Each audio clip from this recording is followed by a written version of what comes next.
All right, that was about a 9 millisecond break.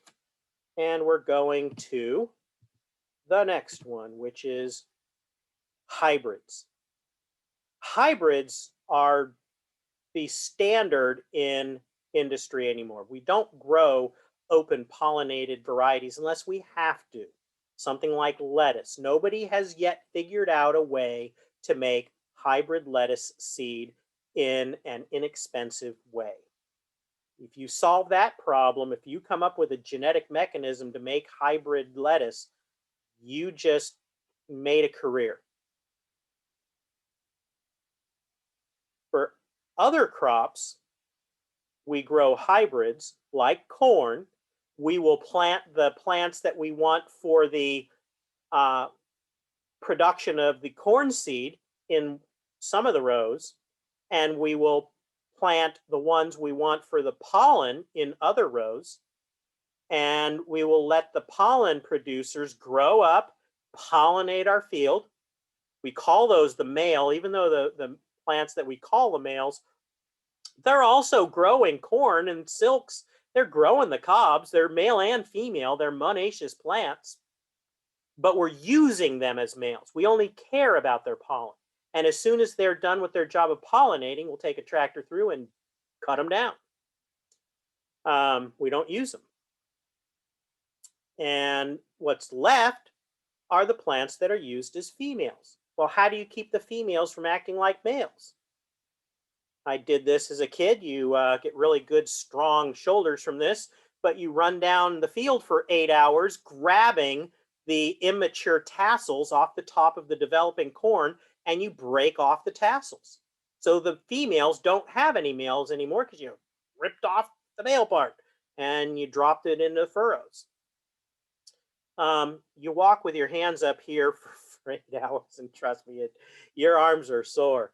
I don't know anybody other than researchers who do that anymore. But when I was a kid, a lot of production corn was made by taking the high school kids and sending them running down the fields and detasseling, they called it, detasseling the corn, so that they are only females, and the males can then be the only ones that pollinate. So you get the seed you want.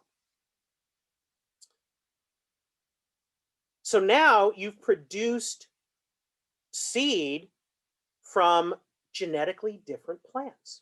One is the female, one is the male.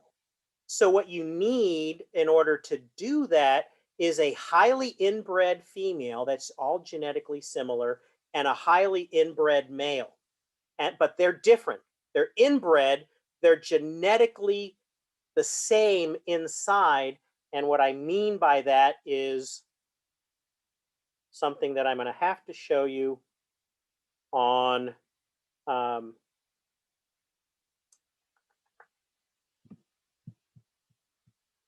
paint.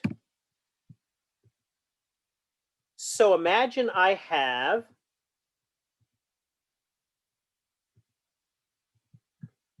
a plant that has a resistance to a particular disease. And so the capital R means it's resistant, and the small r means it's not resistant. And everybody has at least 2 copies of all of their genes.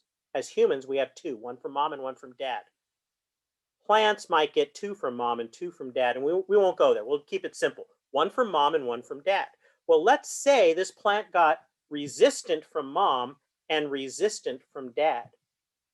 And we crossed it with another plant that is the same, or basically the same.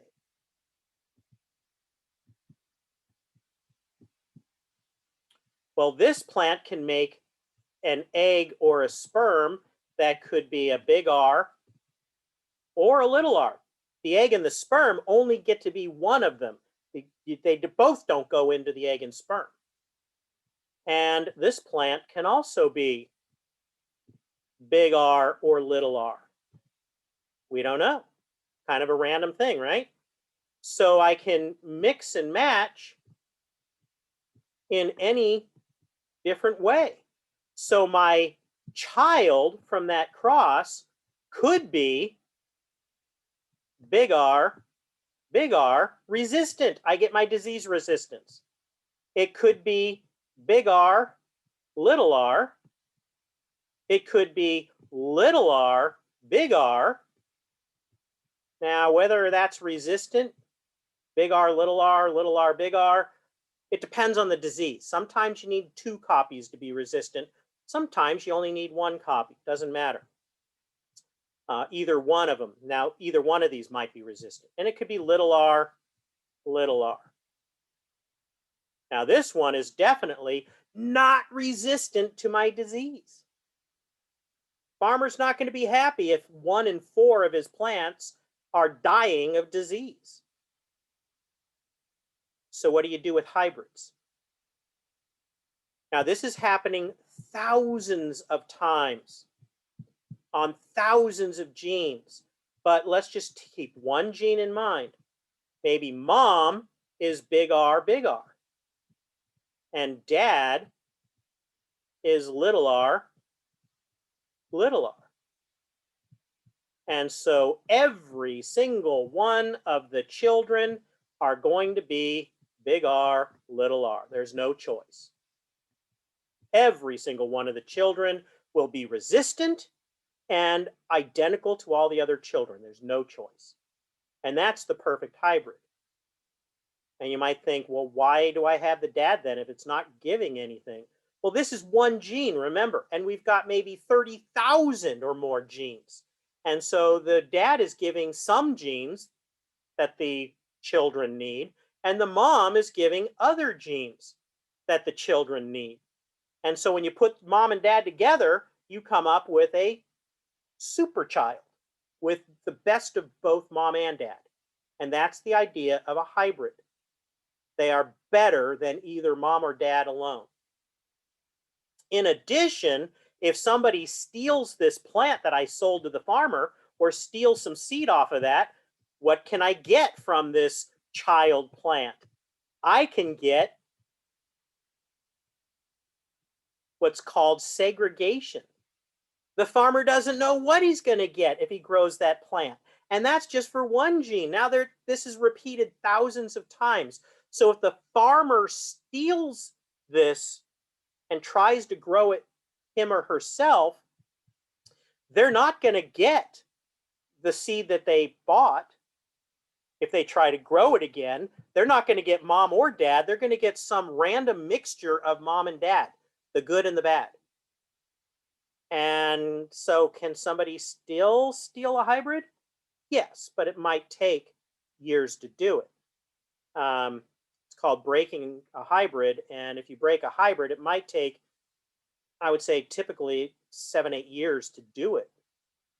Maybe with genetic techniques now, with some of the lab techniques, you might be able to speed that up a little bit, but you still have to grow the plants. So you're not going to speed it up a whole lot. It's still going to take you 5 years maybe. So much harder to steal. So when we talked about heterozygous, hetero means different, zygous meaning the genetic makeup of those plants. So the hybrids are heterozygous. What did I show you before? What I sell to the farmer was big R, little r, heterozygous, different for the genetic makeup, big R, little r.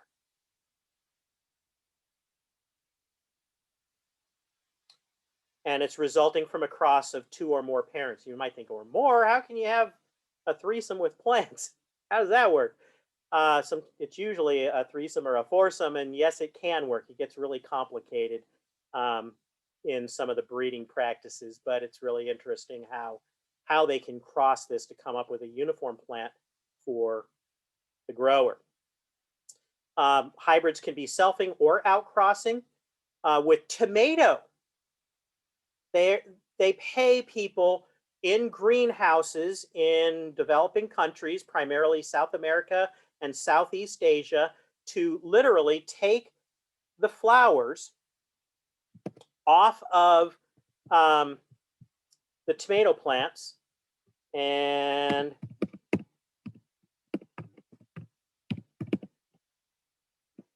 emasculate tomato. Here is a worker. They're reaching into this tomato flower with very fine pointed tweezers. And what you see out here is called the staminate cone. It's all of the male part. And inside is the female flower part, the stigma. And as soon as the worker removes the staminate cone, the female part's all that's left.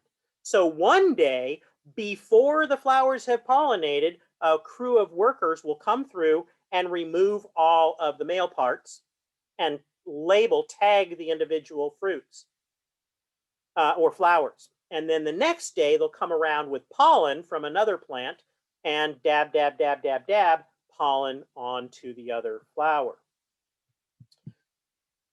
So here you can see, well, here's a process. They're taking the tweezers and removing the male part, and then they're coming back through, and maybe there's not a picture of them actually pollinating. Doesn't matter. I used a modified electric toothbrush to gather pollen, and then a very fine camel hair brush to do the pollination when I worked with tomato breeding. Very important concept. Every single tomato flower has to be hand emasculated and hand pollinated by a person. Now you can do that in lettuce because the success rate with a trained person is virtually 100%. You get good at it, you can be successful all the time with very few mix-ups.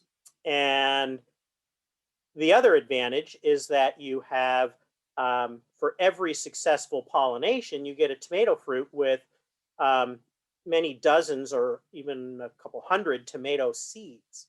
I don't know what the limit is. Maybe it's not a couple hundred, maybe it's 100. But whatever, it's a lot of seeds for each successful effort. And of course, it only works because you're using very inexpensive labor from South America and Southeast Asia.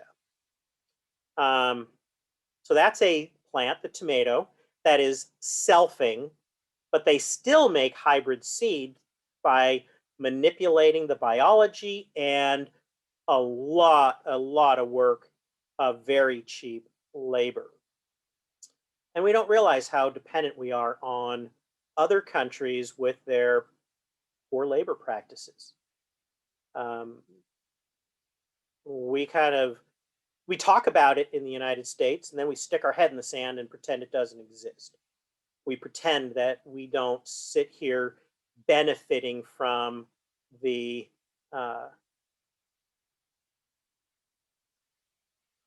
unethical labor practices in other countries. I'll just leave it at that. What kind of world do you want to live in? Well, you're not going to fix the world, but hopefully you think about it enough where you maybe make the world a little better during your life and leave it looking a little more like you wish it would be when you leave this planet. Now, here you see a statement, offspring are not true to type. They segregate. That was my comment before, that every single plant in a hybrid is identical. Everyone is perfectly identical, and it will be like soldiers in the farmer's cornfield or tomato field. They'll all be identical. But if you try to steal it, go the next generation, they're going to segregate. So the offspring or the children of the hybrid seed are not going to be stable. They're going to start to segregate. That's what I mean here. So that makes it a little more challenging from a breeding standpoint and a maintaining standpoint. Instead of just throw the seed out in the field and grow it up and let it open pollinate, let it self like I do in lettuce, I got more work to do, but it's also harder to steal. I've got more control. A lot of advantages. So that is the end of this presentation.